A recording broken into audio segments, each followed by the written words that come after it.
ഇത്രയും ബ്രില്യൻ്റ് ആയിട്ടുള്ള കുട്ടി ഇതിൽ പെടണം എന്നുണ്ടെങ്കിൽ ഡൽഹി യൂണിവേഴ്സിറ്റി സ്ഥലത്തിലൊക്കെ എൻട്രൻസ് ഒക്കെ ക്രാക്ക് ചെയ്ത് ലോയിലൊക്കെ അഡ്മിഷൻ കുട്ടീനെ അവർ ചെയ്യണമെന്നുണ്ടെങ്കിൽ അത്രയും മെൻ്റലി മാനിപ്പുലേറ്റ് ചെയ്യുന്നുണ്ടാവും ഇവർ.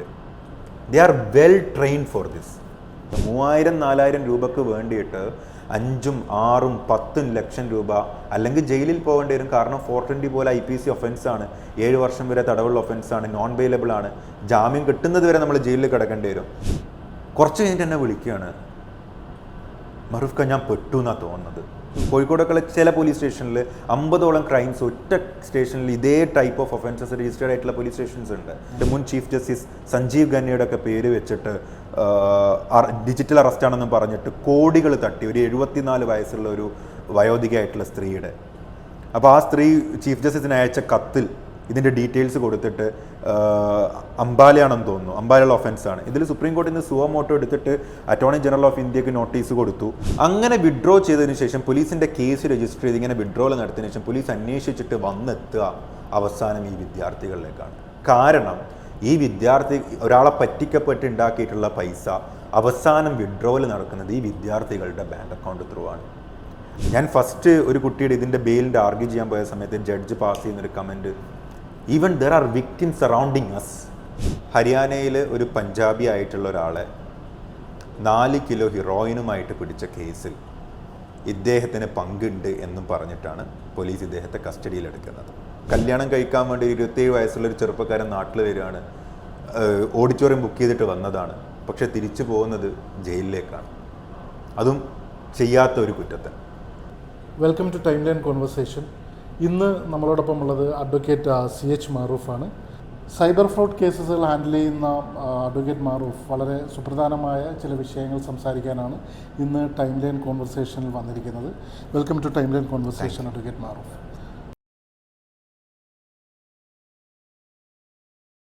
സോ നമ്മളിന്ന് ഈ കോൺവെർസേഷന് മാറൂഫായിട്ട് ഇരിക്കാനുള്ളൊരു റീസൺ എന്താണെന്ന് വെച്ച് കഴിഞ്ഞാൽ, കഴിഞ്ഞ ആഴ്ച അഡ്വക്കേറ്റ് മാറൂഫ് അദ്ദേഹത്തിൻ്റെ ഫേസ്ബുക്കിലിട്ട ഒരു പോസ്റ്റാണ്. ഈ പ്രവാസികളായിട്ടുള്ള മലയാളികൾ പലതരത്തിൽ നടത്തുന്ന പണമിടപാടുകളുമായി ബന്ധപ്പെട്ട് എല്ലാവരും ശ്രദ്ധിക്കേണ്ടുന്ന ചില എലമെൻസുകൾ പരാമർശിച്ചു കൊണ്ടിട്ടുള്ളതായിരുന്നു അദ്ദേഹത്തിൻ്റെ ആ ഫേസ്ബുക്ക് പോസ്റ്റ്. നമുക്ക് ആ ഫേസ്ബുക്ക് പോസ്റ്റിൽ നിന്ന് തന്നെ തുടങ്ങാം. കാരണം ഈ സംഭാഷണം നമ്മളുടെ സാമ്പത്തിക വിനിമയങ്ങളുമായി ബന്ധപ്പെട്ട് നമ്മൾ അറിഞ്ഞിരിക്കേണ്ടുന്ന ഒരുപാട് വിഷയങ്ങളെ പരാമർശിച്ചു പോകുന്ന ഒരു സംഭാഷണമായിരിക്കും. എന്തായിരുന്നു ആ പോസ്റ്റ്? എന്തുകൊണ്ടാണ് ആ പോസ്റ്റ് താങ്കൾ ഇടാൻ കാരണമായത്? ആ പോസ്റ്റ് ഇടാനുള്ള അതിൻ്റെ ഒരു ബാക്ക്ഗ്രൗണ്ട് സ്റ്റോറി എന്ന് വെച്ച് കഴിഞ്ഞാൽ, ഒരു പ്രവാസി ദുബായിൽ കഫ്റ്റീരിയയിൽ വർക്ക് ചെയ്യുന്ന ആൾ നാട്ടിലേക്ക് കല്യാണം കഴിക്കാൻ വേണ്ടിയിട്ട് ഗൾഫിൽ നിന്ന് വരികയാണ്. അങ്ങനെ അദ്ദേഹം കണ്ണൂർ എയർപോർട്ടിൽ ഇറങ്ങുന്നു. എയർപോർട്ടിൻ്റെ ഇമിഗ്രേഷൻ ക്ലിയർ ചെയ്യുന്ന സമയത്ത് അദ്ദേഹത്തെ തടഞ്ഞു നിർത്തുകയാണ്. തടഞ്ഞു നിർത്താനുള്ള റീസൺ ചോദിച്ച സമയത്ത് അയാൾക്കെതിരെ LOC ഇഷ്യൂ ചെയ്തിട്ടുണ്ട്. ഹരിയാന പോലീസാണ് LOC ഇഷ്യൂ ചെയ്തിട്ടുള്ളത്. ഒരു കേസിൻ്റെയും ഭാഗമായിട്ട് ഇന്നേ വരെ ജീവിതത്തിൽ ഉണ്ടായിട്ടില്ല, ഒരു ക്രൈമും ഇല്ല, നോ ക്രിമിനൽ ആൻറ്റിസിഡൻസ്, 0. പക്ഷെ എന്താണ് ഈ കേസിൻ്റെ റീസൺ എന്നുള്ളത് പോലും അദ്ദേഹത്തിന് അറിയില്ലായിരുന്നു. അങ്ങനെ പോലീസിനോട് കാരണങ്ങൾ അന്വേഷിച്ചതിന് ശേഷം ഹരിയാനയിലെ ഏതോ ഒരു ക്രൈമാണെന്നുള്ളത് മാത്രമാണ് അവർ ഈ വ്യക്തിയോട് പറഞ്ഞിട്ടുള്ളത്. 24 hours അടുത്ത് വരെ ഡിറ്റെയിൻ ചെയ്തു. അതിനുശേഷം കണ്ണൂർ കോടതിയിൽ മജിസ്ട്രേറ്റിന് മുമ്പിൽ ഹാജരാക്കി ഹരിയാന പോലീസ് വരുന്നത് വരെ ഡിറ്റൻഷൻ എക്സ്റ്റെൻഡ് ചെയ്തു. അതിനുശേഷം ഹരിയാന പോലീസ് വന്നു. അറസ്റ്റ് രേഖപ്പെടുത്തുന്ന സമയത്താണ് പ്രതിക്ക് കാര്യം മനസ്സിലാവുന്നത്. അല്ലെങ്കിൽ അഡ്വക്കേറ്റ് അവരുമായി അപ്രോച്ച് ചെയ്ത് സംസാരിച്ചതിന് ശേഷമാണ് കാര്യം മനസ്സിലാവുന്നത്.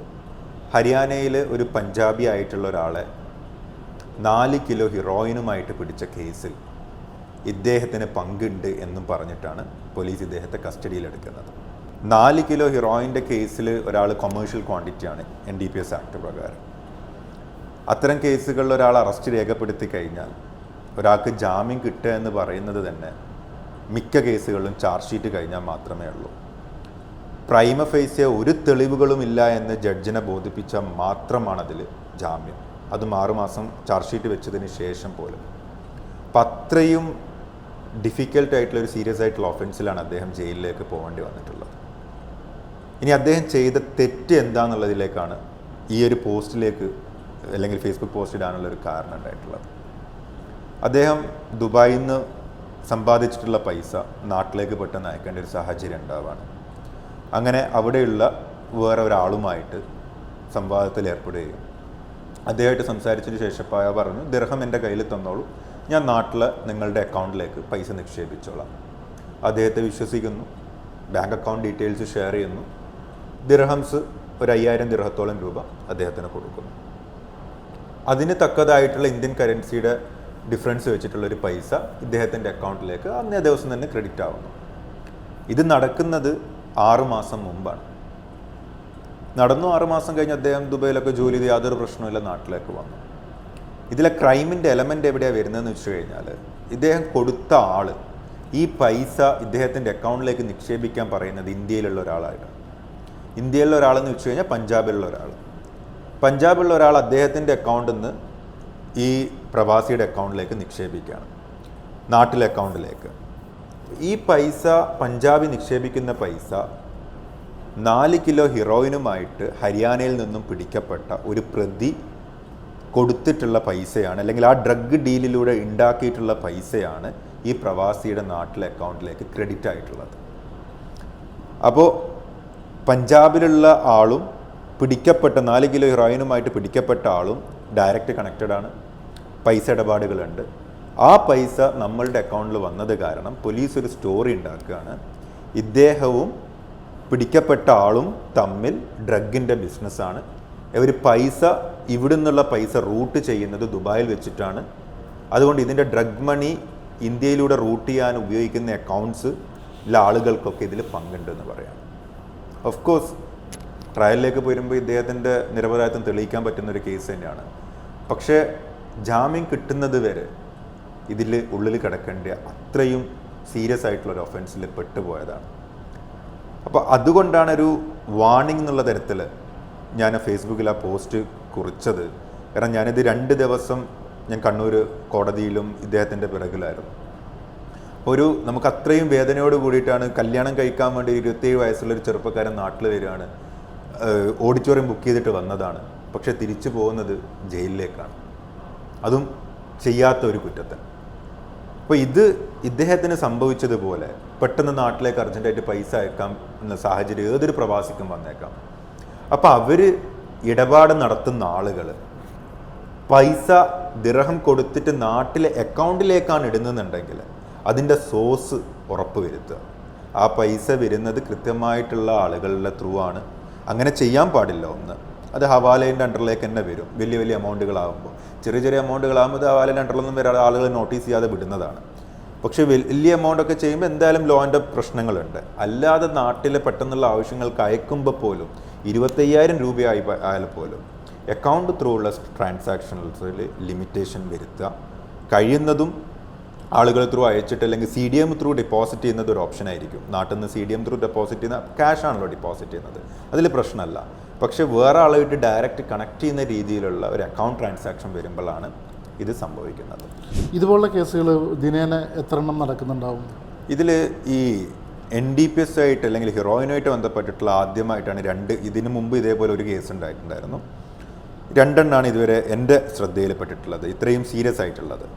അല്ലാതെ ഞാനിപ്പോൾ ഇൻഡിപെൻഡൻ്റ് ആയിട്ട് പ്രാക്ടീസ് ചെയ്യാൻ 3 വർഷമാണ് പ്രാക്ടീസ് ചെയ്യാൻ തുടങ്ങിയിട്ടുള്ളത്, ഗ്രാജുവേറ്റ് ആയതിനു ശേഷം. അതിൽ 2.5 വർഷത്തിന് ശേഷം 6 മാസമായിട്ടുള്ള ഇൻഡിപെൻഡൻ്റ് ആയിട്ട് പ്രാക്ടീസ് ചെയ്യാൻ തുടങ്ങിയിട്ട് ഈ ഒരു കാലയളവിൽ തന്നെ ഒരു 50ൻ്റെ അടുത്ത് കുട്ടികളുമായിട്ട് ബന്ധപ്പെട്ടിട്ടുള്ള സൈബർ ഫ്രോഡ് കേസുകൾ, ഇതേ രീതിയിലുള്ള കേസുകൾ ഹാൻഡിൽ ചെയ്യാനുള്ള സാഹചര്യങ്ങൾ ഉണ്ടായിട്ടുണ്ട്.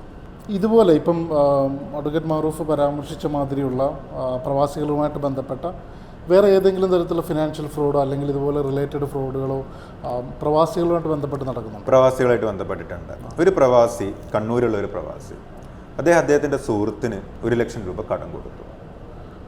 അദ്ദേഹം ഒരു 6 മാസം മുമ്പ് കൊടുത്ത കടമായിരുന്നു. തിരിച്ചു ചോദിച്ചപ്പോൾ അദ്ദേഹം പറഞ്ഞു, നിങ്ങളുടെ അക്കൗണ്ട് ഡീറ്റെയിൽസ് തന്നോളൂ, ഞാൻ അക്കൗണ്ടിലേക്ക് ഡെപ്പോസിറ്റ് ചെയ്തോളാം എന്ന് പറഞ്ഞു. അങ്ങനെ ഈ സുഹൃത്ത്, ഇദ്ദേഹത്തിൻ്റെ സുഹൃത്ത് നമ്മളുടെ ആളുടെ അക്കൗണ്ടിലേക്ക്, ബാങ്ക് അക്കൗണ്ടിലേക്ക് ഡെപ്പോസിറ്റ് ചെയ്യുന്നത് വേറെ ഒരു ട്രേഡിംഗ് അക്കൗണ്ടിൽ നിന്നാണ്. അപ്പോൾ ഈ ട്രേഡിംഗ് അക്കൗണ്ടിൽ നിന്നും ഇദ്ദേഹത്തിൻ്റെ അക്കൗണ്ടിലേക്ക് 1 ലക്ഷം രൂപ ക്രെഡിറ്റഡ് ആവുന്നു. പൈസ 1 ലക്ഷം രൂപ തന്നെയാണ്, അയാൾ വിഡ്രോ ചെയ്യുന്നു, അയാൾ യൂസ് ചെയ്യുന്നു. കുറച്ച് കഴിഞ്ഞതിന് ശേഷം ഇദ്ദേഹത്തിൻ്റെ അക്കൗണ്ടിൽ ലിയൻ മാർക്കായിട്ട് 1 ലക്ഷം രൂപ കാണിക്കുകയാണ്, അല്ലെങ്കിൽ അക്കൗണ്ട് കംപ്ലീറ്റ്ലി ഫ്രീസായി പോവാണ്. ഇതിൻ്റെ കാര്യം ബാങ്കുമായിട്ട് അന്വേഷിച്ചപ്പോൾ ബാങ്ക് ഉദ്യോഗസ്ഥന്മാർ പറയുന്നത് നിങ്ങളുടെ അക്കൗണ്ടിൽ ഇന്ന ദിവസം വന്ന 1 ലക്ഷം രൂപയ്ക്ക് എതിരെ ഒരു ക്രൈം വെസ്റ്റ് ബംഗാളിൽ കാലിപോങ് എന്ന് പറയുന്ന സ്ഥലത്ത് രജിസ്റ്റർ ചെയ്തിട്ടുണ്ട്. അപ്പോൾ പോലീസ് സ്റ്റേഷൻ്റെ ഡീറ്റെയിൽസ് എടുത്ത് നമ്മൾ അന്വേഷിച്ച് നോക്കുമ്പോൾ ഇതിൻ്റെ ബാക്ക് ഡ്രോപ്പിൽ നടന്ന കാര്യം എന്ന് പറയുന്നത് വെസ്റ്റ് ബംഗാളിൽ നിൽക്കുന്ന ഒരു വ്യക്തിയുടെ, കാലിപോങ് എന്നുള്ള ഒരു സ്വദേശിയുടെ 1,62,00,000 രൂപ സൈബർ ഫ്രോഡ്സ്റ്റേഴ്സ് അദ്ദേഹത്തിനായിട്ട് തട്ടിപ്പ് നടത്തിയിട്ട് അദ്ദേഹത്തെ പറഞ്ഞ് വിശ്വസിപ്പിച്ചിട്ട് അല്ലെങ്കിൽ അദ്ദേഹത്തുമായിട്ട് ഫ്രോഡ് നടത്തിയിട്ട് ആ പൈസ അദ്ദേഹത്തിൻ്റെ അക്കൗണ്ടിൽ നിന്നും വേറെ അക്കൗണ്ടിലേക്ക് റൂട്ട് ചെയ്തു. ആ റൂട്ട് ചെയ്ത അക്കൗണ്ടിൽ നിന്നും പിന്നെ വരുന്നത് വേറൊരു അക്കൗണ്ടിലേക്ക്, 2 ഫേക്ക് അക്കൗണ്ട്സ് ആയിരിക്കും, ട്രേഡേഴ്സിൻ്റെ അക്കൗണ്ട്സ്. അതിൻ്റെ അകത്തു നിന്നും ജെന്യുവിനായിട്ട് വരുന്ന ഒരു അക്കൗണ്ട് എന്ന് പറയുന്നത് നമ്മളെ കടം കൊടുത്ത ആളുടെ അക്കൗണ്ടിലേക്കാണ് ഈ ഒരു പൈസ എത്തുന്നത്. ചെറിയ 1 ലക്ഷം രൂപയാണെങ്കിലും അങ്ങനെ പല ആളുകളുടെ അക്കൗണ്ടിലേക്കാണ് ഇവർ ഡിപ്പോസിറ്റ് ചെയ്യുന്നത്. ചിലപ്പം വിദേശത്തുള്ള ആൾ ദിർഹം കൊടുത്തിരിക്കണം ഈ ഫ്രോഡ്സ്റ്റർക്ക്, അപ്പോൾ അയാൾ നാട്ടിലുള്ള ഇതുപോലെ ഫ്രോഡായിട്ട് ഉണ്ടാക്കിയിട്ടുള്ള പൈസ വേറെ അക്കൗണ്ടിലേക്ക് ഡിപ്പോസിറ്റ് ചെയ്ത് കൊടുക്കുകയാണ്. അപ്പോൾ ഇങ്ങനെ നഷ്ടപ്പെട്ട ആളൊരു കംപ്ലയിൻറ്റ് പോലീസ് സ്റ്റേഷനിൽ കൊടുത്തതുമായിട്ട് ബന്ധപ്പെട്ട് അന്വേഷണത്തിൻ്റെ ഭാഗമായിട്ട് എവിടെയൊക്കെ ആ പൈസ പോയിട്ടുണ്ടോ, ഇദ്ദേഹത്തിൻ്റെ അക്കൗണ്ടിൽ നിന്ന് പറ്റിക്കപ്പെട്ട ആളുടെ അക്കൗണ്ടിൽ നിന്ന് ഏതൊക്കെ അക്കൗണ്ടിലേക്ക് ഇന്ത്യയിൽ പോയിട്ടുണ്ടോ ആ അക്കൗണ്ടൊക്കെ ഫ്രീസ് ചെയ്യാൻ വേണ്ടിയിട്ട് അതത് പോലീസ് സ്റ്റേഷൻ ബാങ്കിന് ഇൻസ്ട്രക്ഷൻ കൊടുക്കും. ബാങ്കിന് പോലീസ് സ്റ്റേഷനിൽ നിന്ന് ഇൻസ്ട്രക്ഷൻ കിട്ടിയ ഉടനെ ബാങ്ക് ആ അക്കൗണ്ടുകളൊക്കെ ഫ്രീസ് ചെയ്യും. അപ്പോൾ ഇങ്ങനെ അക്കൗണ്ട് ഫ്രീസ് ചെയ്ത് കഴിഞ്ഞാൽ നമുക്ക് ആ അക്കൗണ്ട് പിന്നീട് യൂസ് ചെയ്യണമെന്നുണ്ടെങ്കിൽ ഉള്ള ഒരു മാർഗ്ഗം എന്ന് പറയുന്നത് ഹൈക്കോർട്ടിനെ അപ്രോച്ച് ചെയ്തിട്ട് നമുക്ക് ഇത്തരം ട്രാൻസാക്ഷനായിട്ട് യാതൊരു ബന്ധമില്ല, എത്രയാണോ ആ എമൗണ്ട് മാത്രം ലിയൻ മാർക്ക് ചെയ്ത് വെച്ചതിന് ശേഷം നമുക്ക് ഉപയോഗിക്കാനുള്ള ഓർഡർ ഹൈക്കോടതി നൽകുന്നുണ്ട്. പക്ഷെ എന്നിരുന്നാൽ പോലും ഈ 1 ലക്ഷം രൂപ നമ്മൾ തിരിച്ചു കൊടുത്തിട്ടില്ല എന്നുണ്ടെങ്കിൽ നമ്മൾ സൈബർ ക്രൈമിൻ്റെ ഭാഗമാവാണ്, ചീറ്റിങ്ങിൻ്റെ ഒഫൻസിൻ്റെ അണ്ടറിൽ വരികയാണ്. പ്രൈമ ഫേസിയെ നമ്മളതിൽ പ്രതിയായിട്ട് ചേർക്കപ്പെടുകയാണ്. കാരണം അക്കൗണ്ടിൻ്റെ അകത്ത് നിന്ന് ഒരാളെ പറ്റിക്കപ്പെട്ട പൈസ വിഡ്രോ ചെയ്യുന്നത് ആർക്കാണോ, ആരുടെ അക്കൗണ്ടിലാണോ അവസാനമായിട്ട് എത്തിയിട്ടുള്ളത് അദ്ദേഹമാണ്. അപ്പോൾ ആ പൈസയുടെ റെസ്പോൺസിബിലിറ്റി, ആ ക്രൈമിൻ്റെ റെസ്പോൺസിബിലിറ്റി ഇദ്ദേഹത്തിൻ്റെ മേലിൽ ചുമത്തപ്പെടുകയാണ്. ഇദ്ദേഹം നിരപരാധിയാണെന്ന് പിന്നീട് നമുക്ക് തെളിയിക്കാൻ പറ്റും. പക്ഷേ 7 വർഷം വരെ തടവുള്ള ജാമ്യമില്ലാ വകുപ്പാണ് 420 ഓഫ് IPC പണ്ടത്തത്, ഇപ്പം 318 ഓഫ് BNS ഭാരതീയ ന്യായ സംഹിത പ്രകാരം. അപ്പോൾ ഇതിലേക്ക് വന്നു കഴിഞ്ഞാൽ നമ്മളെ നിരപരാധിത്വം പോലീസ് ഒന്ന് അറസ്റ്റ് ചെയ്ത് കഴിഞ്ഞാൽ 2 മാർഗ്ഗങ്ങൾ, ഒന്നിക്കുണ്ടെങ്കിൽ നമുക്ക് ഡിസ്ട്രിക്ട് കോർട്ടിൽ പോയിട്ട് ജാമ്യം എടുക്കണം, അല്ലെങ്കിൽ ആ എമൗണ്ട് മൊത്തം തിരിച്ചു കൊടുത്തിട്ട് നമ്മൾ ആ കംപ്ലയിൻറ്റുമായിട്ടുള്ള ആൾ സെറ്റിൽ ചെയ്തിട്ട് അദ്ദേഹത്തിൻ്റെ ഒരു അഫിഡവിറ്റ് വേണം എനിക്ക് ഇദ്ദേഹവുമായിട്ട് യാതൊരു പരാതിയില്ല എന്നുള്ളത്. അപ്പോൾ ഇങ്ങനെ മാത്രമേ ഈ ഒരു ലീഗൽ കോംപ്ലിക്കേഷന് രക്ഷപ്പെടാൻ പറ്റുള്ളൂ. കുട്ടികൾ ഇതുപോലുള്ള അക്കൗണ്ടുകൾ ഉണ്ടായതിനു ശേഷം അവർ പല ട്രാപ്പുകളിൽ പെടുന്ന രൂപത്തിലുള്ളൊരു സംഗതി പറയുണ്ടായി. സത്യത്തിൽ അതെന്താണ് സംഭവിച്ചതെന്ന് വെച്ച് കഴിഞ്ഞാൽ, ഒരാൾക്ക് 18 വയസ്സ് കഴിഞ്ഞ് കഴിഞ്ഞാൽ പുതിയൊരു ബാങ്ക് അക്കൗണ്ട് ഓപ്പൺ ചെയ്യാൻ പറ്റും. ഇവർ കനറ ബാങ്ക് അല്ലെങ്കിൽ ഫെഡറൽ ബാങ്ക് അല്ലെങ്കിൽ HDFC ഏത് ബാങ്കിൽ പോയി കഴിഞ്ഞാലും ഇവർക്ക് 0 ബാലൻസ് അക്കൗണ്ട് അല്ലെങ്കിൽ 1000 റുപ്പീസ് ഡിപ്പോസിറ്റ് ചെയ്ത് കഴിഞ്ഞാൽ പുതിയ bank account the entire pouch കിട്ടും. Cheque book, ATM card, passbook കാര്യങ്ങൾ, അതിൻ്റെ ഒപ്പം ഇവരൊരു പുതിയ സിം എടുത്തിട്ട് ഈ ബാങ്ക് അക്കൗണ്ടായിട്ട് ലിങ്ക് ചെയ്യും. ഇവർ പുതിയൊരു ബാങ്ക് അക്കൗണ്ട് ഓപ്പൺ ചെയ്യുന്നു under the instruction of A third person. കുട്ടികൾ കോളേജിൽ പഠിക്കുന്ന കുട്ടികളാണ്, ഫസ്റ്റ് ഇയർ ഓഫ് ഡിഗ്രി ആയിരിക്കും. അപ്പോൾ ഈ കുട്ടികളെ സംബന്ധിച്ചിടത്തോളം ഒരു 5000 രൂപ പോക്കറ്റ് മണി കിട്ടുക എന്ന് പറയുന്നത് നല്ലൊരു കാര്യമാണ്. അപ്പോൾ അവരുടെ ഫ്രണ്ട്സ് സജസ്റ്റ് ചെയ്യും പെട്രോൾ അടിക്കാനോ അല്ലെങ്കിൽ മന്തി കഴിക്കാൻ പോകാനോ എന്തിനായി കഴിഞ്ഞാൽ അവരുടെ ആവശ്യങ്ങൾ നിറവേറ്റാൻ വേണ്ടിയിട്ട് നമുക്കൊരു 5000 രൂപ കിട്ടേണ്ട ഒരു പരിപാടിയുണ്ട്. ഒന്നുമില്ല, ബാങ്കിൽ പോയിട്ട് അക്കൗണ്ട് ഓപ്പൺ ചെയ്തിട്ട് ആ അക്കൗണ്ട് വേറെ ആൾക്ക് കൊടുത്താൽ മതി, അല്ലെങ്കിൽ നമ്മൾ പറയുന്ന അഡ്രസ്സിലേക്ക് ബാങ്കിൽ നിന്ന് അക്കൗണ്ട് ഓപ്പൺ ചെയ്തിട്ട് അത് ആ പെട്ടി അങ്ങനെ തന്നെ ആ അഡ്രസ്സിലേക്ക് സ്പീഡ് പോസ്റ്റ് ചെയ്ത് കൊടുത്താൽ മതി. നിങ്ങളുടെ ഗൂഗിൾ പേയിലേക്ക് 5000 രൂപ നിങ്ങൾക്ക് കിട്ടും. കുട്ടികൾക്ക് ഇതിൻ്റെ കോൺസിക്വൻസസ് ഒന്നും അറിയില്ല. കുട്ടികൾ ചോദിക്കുമ്പം വേറെയും പല ആളുകളും ചെയ്തിട്ടുണ്ട്, 6 മാസം മുമ്പ്, 1 വർഷം മുമ്പ്, യാതൊരു പ്രശ്നം ഉണ്ടായിട്ടില്ല, ഒരു കേസും ഇല്ല. കുട്ടികളോട് പിന്നെ ഒരു അഷുറൻസും കൂടെ കൊടുക്കും. മാക്സിമം 15 ലക്ഷം രൂപ വരെയാണ് ഈ അക്കൗണ്ടിലേക്ക് ഡിപ്പോസിറ്റ് ചെയ്യുക. അതുകൊണ്ട് അതിനെതിരെ ലീഗൽ പ്രശ്നങ്ങളൊന്നും ഉണ്ടാവില്ല. അങ്ങനെ കുട്ടികളെ പറഞ്ഞ് വിശ്വസിപ്പിച്ച് പുതിയൊരു ബാങ്ക് അക്കൗണ്ട് ഓപ്പൺ ചെയ്യിപ്പിക്കും. പുതിയൊരു ബാങ്ക് അക്കൗണ്ട് ഓപ്പൺ ചെയ്തതിന് ശേഷം ഇതെന്തിനാണ് ഉപയോഗിക്കുന്നതെന്ന് വെച്ച് കഴിഞ്ഞാൽ അവർക്ക് അറിയില്ല. ഇതിൻ്റെ ഒരു ക്രൈമിൻ്റെ ഒരു റൂട്ട് എന്ന് പറയുന്നത് ഇതൊരു തേർഡ് പേഴ്സണിന് കൊടുക്കുകയാണ്. ആ തേർഡ് പേഴ്സൺ ഇതെടുത്തിട്ട് ഹവാല മണി ഡീൽ ചെയ്യുന്ന ആളുകൾക്ക് കൊടുക്കുകയാണ്, ഇല്ലെങ്കിൽ സൈബർ ഫ്രോഡ്സ്റ്റേഴ്സ് ആയിട്ടുള്ള ആളുകളുടെ കയ്യിലേക്ക് എത്തുകയാണ്. ഇവിടെ ഇടനിലക്കാരനായിട്ട് പ്രവർത്തിക്കുന്ന ആളുകൾക്കൊന്നും ഇതെവിടെയാണ് എത്തുന്നതെന്ന് അറിയില്ല. ഈ കുട്ടീനെ അപ്രോച്ച് ചെയ്യുന്ന ആൾക്ക് ചിലപ്പോൾ ഒരു 10000 രൂപ വേറെ ആൾ കൊടുക്കുമെന്ന് പറഞ്ഞതുകൊണ്ടായിരിക്കും ഈ കുട്ടിയുടെ ഫ്രണ്ട് അപ്രോച്ച് ചെയ്യുന്നത്. ആ കുട്ടീനെ അടുത്ത ആൾ അപ്രോച്ച് ചെയ്തിട്ടുള്ള ആകെ ഒരു 15000 രൂപ കിട്ടുമെന്ന് വിചാരിച്ചിട്ടായിരിക്കും. പക്ഷേ ഈ അക്കൗണ്ടുകളൊക്കെ അവസാനം എത്തിപ്പെടുന്ന ഒരു സ്ഥലം എന്ന് പറയുന്നത് either it will be A hawala dealing people അല്ലെങ്കിൽ ഫ്രോഡ് സൈബർ ക്രൈം ചെയ്യുന്ന ആളുകൾ. ഇനി ഇവരുടെ ഓപ്പറേഷൻ മോഡസ് ഓപ്പറാൻഡി എന്ന് പറയുന്നത്, നമ്മളുടെ ഒക്കെ മൊബൈലിൽ മെസ്സേജ് വരാറുണ്ട്, 150 രൂപ ഏൺ ചെയ്യൂ, വീട്ടിലിരുന്ന് പണം സമ്പാദിക്കൂ എന്ന് പറഞ്ഞിട്ട് ലിങ്ക് വരും. നമ്മൾ ആ ലിങ്കിൽ ക്ലിക്ക് ചെയ്യും. ലിങ്കിൽ ക്ലിക്ക് ചെയ്തതിനു ശേഷം നമുക്കൊരു ഗൂഗിൾ മാപ്പ് റിവ്യൂ അല്ലെങ്കിൽ യൂട്യൂബ് വീഡിയോ ലൈക്ക് ചെയ്ത് കഴിഞ്ഞാൽ നമ്മളുടെ അക്കൗണ്ടിലേക്ക് ഒരു 150-200 രൂപ അവർ അയച്ചു തരും. അങ്ങനെ നമ്മൾ ആ സൈബർ ഫ്രോഡിൻ്റെ വിക്ടിംസ് ആയിട്ട് മാറും. നമുക്ക് 150 കിട്ടുമ്പോൾ നമ്മൾ ഹാപ്പി ആവും. നമ്മൾ വീണ്ടും അവർ പറയുന്ന ടാസ്കുകൾ ഫോളോ ചെയ്യും. അത് 1000 രൂപ നമുക്ക് തരും, അവർ 5000 രൂപ തരും വേറൊരു ടാസ്ക് ചെയ്ത് കഴിഞ്ഞാൽ. അവർ നമ്മളൊരു ടെലിഗ്രാം ഗ്രൂപ്പിലേക്ക് ചേർക്കും. എന്നിട്ട് ഒരു ഓൺലൈൻ ട്രേഡിംഗ് ഉണ്ടെന്ന് പറയും. എന്നിട്ട് നമ്മളോട് 10000 രൂപ നിക്ഷേപിക്കാൻ പറയും. നമുക്കത് 24 മണിക്കൂർ കഴിയുമ്പോൾ അവർ 20000 രൂപ നമുക്ക് മടക്കി തരും. ഇതൊക്കെ ചെയ്തതോടുകൂടി നമ്മൾക്ക് അവരുമായിട്ടുള്ളൊരു വിശ്വാസം ഉണ്ടാവും. നമ്മൾ അവരുമായിട്ട് ഫോണിൽ സംസാരിക്കുന്നുണ്ടാവും. നമ്മളുടെ ഒരു ഫൈനാൻഷ്യൽ മെൻറ്ററായിട്ട് അവർ മാറിയിട്ടുണ്ടാവും. പിന്നീട് അവരുടെ ഇൻസ്ട്രക്ഷനിൽ നമ്മൾ എന്ത് ചെയ്യും, വീണ്ടും നിക്ഷേപിക്കും. 20000 40000 ആവാൻ വേണ്ടിയിട്ട് 40000 പിന്നെ നമ്മളോട് പറയും ഒരു ആപ്പ് ഇൻസ്റ്റാൾ ചെയ്യാൻ പറയും അവർ. ആ ആപ്പ് നമ്മൾ ഇൻസ്റ്റാൾ ചെയ്യും. എന്നിട്ട് നിങ്ങളുടെ ഇതുവരെ ഏൺ ചെയ്ത ബാലൻസ് ഒക്കെ ഇനി ആപ്പിൻ്റെ വാലറ്റിൽ കാണിക്കുമെന്ന് പറയും. അപ്പോൾ ആപ്പിൻ്റെ വാലറ്റിൽ ഓഫ് കോഴ്സ് 40,000 കാണിക്കും. അപ്പോൾ ഇവരുടെ സ്വന്തം ബാങ്ക് അക്കൗണ്ടിൽ നിന്ന് വീണ്ടും ഇവർ പറയുന്നതിനനുസരിച്ച് നിക്ഷേപിക്കും. ആ 40,000 80,000 ആവും. അപ്പോൾ അവരോട് പറയും 80,000 നമ്മൾ വിഡ്രോ ചെയ്യാൻ നോക്കുമ്പോൾ അവർ പറയും ഇപ്പോൾ വിഡ്രോ ചെയ്യാൻ പറ്റില്ല, കാരണം കുറച്ച് ഫൈനാൻഷ്യൽ ടെക്നിക്കാലിറ്റീസ് ഉണ്ട്, ഡിഫിക്കൽട്ടീസ് ഉണ്ട്. അപ്പോൾ അവർ പറയും നിങ്ങൾ 1 ലക്ഷം കൂടി ഡിപ്പോസിറ്റ് ചെയ്ത് കഴിഞ്ഞാൽ നിങ്ങൾക്ക് അതിൻ്റെ പ്രോഫിറ്റ് അടക്കം 4 ലക്ഷം വിഡ്രോ ചെയ്യാൻ പറ്റുമെന്ന് പറയും. അപ്പോൾ നമ്മൾ 1 ലക്ഷം കൂടി ഡിപ്പോസിറ്റ് ചെയ്യും. അപ്പോൾ 1,80,000 ആയി. അപ്പോൾ അതിൻ്റെ പ്രോഫിറ്റ് നമ്മളുടെ വാലറ്റിൽ 4 lakh എന്ന് കാണിക്കുന്നുണ്ടാവും. അപ്പോൾ നമ്മളത് വിഡ്രോ ചെയ്യാൻ നോക്കുമ്പോൾ അവർ വേണ്ടി വീണ്ടും ടെക്നിക്കൽ കുറച്ച് പ്രശ്നങ്ങളുണ്ട്. ഇങ്ങനെ നമ്മൾ ഡിപ്പോസിറ്റ് ചെയ്ത് പല ആളുകളും 14 ലക്ഷം എത്തുമ്പോൾ, 50 ലക്ഷം എത്തുമ്പോൾ, 1 കോടി എത്തുമ്പോഴാണ് ആളുകൾ റിയലൈസ് ചെയ്യുക ഞാൻ സൈബർ ഫ്രോഡിൻ്റെ വിക്ടിം ആയിട്ടുണ്ട്, എൻ്റെ 1 രൂപ പോലും എനിക്ക് ഈ വാലറ്റിൽ നിന്ന് വിഡ്രോ ചെയ്യാൻ പറ്റില്ല, അതൊക്കെ വേറെ ഏതൊക്കെ അക്കൗണ്ടിലേക്ക് പോയിട്ടുണ്ട്. ഇങ്ങനെ നഷ്ടപ്പെട്ട ആളുകൾ അവരുടെ ജൂറിസ്ഡിക്ഷനുള്ള പോലീസ് സ്റ്റേഷനെ അപ്രോച്ച് ചെയ്യുന്നു, പോയിട്ട് പരാതി കൊടുക്കുന്നു. പരാതി കൊടുത്തതിന് ശേഷം പോലീസിന് എന്താ ചെയ്യാൻ പറ്റുക, ഇയാളുടെ ബാങ്ക് അക്കൗണ്ടിൽ നിന്ന് ഏതൊക്കെ ബാങ്ക് അക്കൗണ്ടിലേക്കാണോ പൈസ പോയിട്ടുള്ളത്, എവിടെയൊക്കെയാണോ ഡിപ്പോസിറ്റ് ചെയ്തിട്ടുള്ളത്, ആ അക്കൗണ്ട്സ് ഒക്കെ ഇവർ ഫ്രീസ് ചെയ്യും. അപ്പോൾ ഇവരുടെ അന്വേഷണത്തിൽ ഫസ്റ്റ് കിട്ടുന്ന ട്രേഡേഴ്സിൻ്റെ അക്കൗണ്ടിലേക്കും പോയിട്ടുണ്ടാവുക. ഈ അക്കൗണ്ട് ചിലപ്പോൾ ഒരു 24 hour വർക്ക് ചെയ്യുന്ന അക്കൗണ്ട് ആയിരിക്കും, ഇല്ലെങ്കിൽ ഒരു മാസം വർക്ക് ചെയ്യുന്ന അക്കൗണ്ട് ആയിരിക്കും, അല്ലെങ്കിൽ സൈബർ ഫ്രോഡ് നടക്കുന്ന സമയത്തുള്ള ഒരു ഫേക്ക് അക്കൗണ്ട്സ് ആയിരിക്കും, ട്രേഡിംഗ് അക്കൗണ്ട്സ് ആയിരിക്കും. ഈ അക്കൗണ്ടിലേക്ക് പൈസ എത്തുന്നു. ഈ അക്കൗണ്ടിൽ നിന്ന് പിന്നെ പല അക്കൗണ്ടിലേക്ക് പോയിട്ടാണ് വിഡ്രോൽ നടക്കുന്നത്. നേരത്തെ ഞാൻ പറഞ്ഞ് ശേഖരിച്ച് വെച്ചിട്ടുള്ള അക്കൗണ്ട്സിലേക്ക് ത്രൂ ആണ്. കാരണം ഒറ്റയടിക്ക് 15 ലക്ഷം രൂപ വിഡ്രോ ചെയ്യുമ്പോൾ ബാങ്ക് എന്ത് ചെയ്യും, ബ്ലോക്ക് ചെയ്യും. അൺഓതറൈസ്ഡ് ട്രാൻസാക്ഷൻ എന്ന് പറഞ്ഞിട്ട് വലിയൊരു എമൗണ്ട് ഒറ്റയടിക്ക് 1 കോടിയൊക്കെ ഒരാളെ പറ്റിച്ചിട്ട് പെട്ടെന്ന് വിഡ്രോ ചെയ്യുമ്പോൾ ബാങ്ക് ആ വിഡ്രോയിൽ സമ്മതിക്കില്ല. അതുകൊണ്ടാണ് ഇവർ ഇതിന് മ്യൂൾ ബാങ്ക് അക്കൗണ്ട്സ് എന്നാണ് പറയുക. ഈ ബാങ്ക് അക്കൗണ്ട്സ് ഒക്കെ ശേഖരിച്ച് വെക്കുന്നത്. എന്നിട്ട് പല അക്കൗണ്ട് ത്രൂ 15 ലക്ഷം രൂപകൾ വെച്ചിട്ട് ഇവർ വിഡ്രോ ചെയ്യും. അങ്ങനെ വിഡ്രോ ചെയ്തതിന് ശേഷം പോലീസിൻ്റെ കേസ് രജിസ്റ്റർ ചെയ്ത് ഇങ്ങനെ വിഡ്രോൾ നടത്തിയതിനു ശേഷം പോലീസ് അന്വേഷിച്ചിട്ട് വന്നെത്തുക അവസാനം ഈ വിദ്യാർത്ഥികളിലേക്കാണ്. കാരണം ഈ വിദ്യാർത്ഥി ഒരാളെ പറ്റിക്കപ്പെട്ട് ഉണ്ടാക്കിയിട്ടുള്ള പൈസ അവസാനം വിഡ്രോവൽ നടക്കുന്നത് ഈ വിദ്യാർത്ഥികളുടെ ബാങ്ക് അക്കൗണ്ട് ത്രൂ ആണ്. അപ്പോൾ ഈ വിദ്യാർത്ഥികളുടെ ബാങ്ക് അക്കൗണ്ടിൽ ചിലപ്പോൾ 15, 20, 25 ലക്ഷം രൂപയുടെ വിഡ്രോവൽ നടന്നിട്ടുണ്ടാവും. ഇതിനെതിരെ ക്രൈം പല സ്ഥലത്ത് രജിസ്റ്റർ ചെയ്തിട്ടുണ്ടാവും. ചില പോലീസുകാർ അന്വേഷിച്ച് വരും, ചില ആളുകൾ വരില്ല. വരുന്ന ആളുകൾ either they will have to settle the matter. എത്രയാണ് ഇവർ വിഡ്രോ ചെയ്തിട്ട് ആ മൊത്തം പൈസ കുടുംബം തിരിച്ചു കൊടുക്കും. 3000-4000 രൂപക്ക് വേണ്ടിയിട്ട് 5, 6, 10 ലക്ഷം രൂപ അല്ലെങ്കിൽ ജയിലിൽ പോകേണ്ടി വരും. കാരണം 420 പോലെ IPC ഒഫൻസാണ്, 7 വർഷം വരെ തടവുള്ള ഒഫൻസാണ്, നോൺ ബെയിലബിൾ ആണ്. ജാമ്യം കിട്ടുന്നത് വരെ നമ്മൾ ജയിലിൽ കിടക്കേണ്ടി വരും. അപ്പോൾ ഒരു 15-30 ദിവസമാവും പ്രാക്ടിക്കലി ജാമ്യം കിട്ടാൻ വേണ്ടിയിട്ട്.